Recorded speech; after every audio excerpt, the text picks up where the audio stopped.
Present ప్రతి ఒక్కరికి ఉన్న భయం ఏఐ వల్ల జాబ్స్ పోతాయా. ఏఐ కంటే పెద్ద రెవల్యూషన్ 90s లో ఇంటర్నెట్ కనిపెట్టినప్పుడు వచ్చింది. ఇంటర్నెట్ అసలు జాబ్స్ అనేవి లేకుండా చేస్తుందని, జాబ్స్ ని కంప్లీట్ గా రీప్లేస్ చేస్తుందని భయపడ్డారు. ఇప్పుడు అదే భయం ఏఐ వల్ల వచ్చింది. 90s లో ఇంటర్నెట్ వచ్చినప్పుడు చాలా ఇండస్ట్రీస్ షేక్ అయిపోయాయి. పేపర్ ఇండస్ట్రీ కూలిపోయింది. గూగుల్, ఫేస్బుక్ యాడ్స్ అన్ని తీసేసుకున్నాయి. ట్రావెల్ ఏజెన్సీ తగ్గిపోయింది. Booking.com, మేక్ మై ట్రిప్ వచ్చాయి. స్టోర్స్ అన్ని తగ్గిపోయాయి. అమెజాన్, ఫ్లిప్కార్ట్ వచ్చేసాయి. మీరు ఒకటి అబ్జర్వ్ చేశారా? ఉన్న జాబ్స్ పోయాయి, వాటి ప్లేస్ లో కొత్త జాబ్స్ వచ్చాయి. Like web designers, digital marketing, app development ఇలాంటివి. ఇంటర్నెట్ జాబ్స్ ని రీప్లేస్ చేయలేదు, జస్ట్ రోల్స్ మార్చేసింది. ఇప్పుడు ఏఐతో కూడా call centres, data entry, web developers, transport industry ఇలా చాలా జాబ్స్ ఎఫెక్ట్ అవుతున్నాయి. బట్ క్వశ్చన్ ఏంటంటే ఏఐ కూడా ఇంటర్నెట్ లాగా కొత్త జాబ్స్ క్రియేట్ చేస్తుందా? ఇంటర్నెట్ తో కంపేర్ చేస్తే ఏఐకి కొన్ని స్పెషల్ డిఫరెన్సెస్ ఉన్నాయి. ఇంటర్నెట్ అడాప్షన్ కి 10 to 15 years పట్టింది.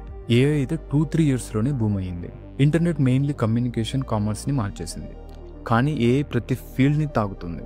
ఇంటర్నెట్ ఎక్కువ హ్యూమన్ జాబ్స్ సృష్టిస్తుంది, కానీ ఏఐ డైరెక్ట్ హ్యూమన్ బ్రెయిన్తోనే పోటీ పడుతుంది. సో ఫైనల్గా ఏంటంటే ఖచ్చితంగా కొన్ని జాబ్స్ మాయమైపోతాయి, కానీ కొత్త జాబ్స్ వస్తాయి. AI trainers, ethics specialist, AI product managers ఇలాగా. 1995లో సోషల్ మీడియా మేనేజర్ అనే ప్రొఫైల్ వస్తుందని ఎవరైనా ఊహించుంటారు.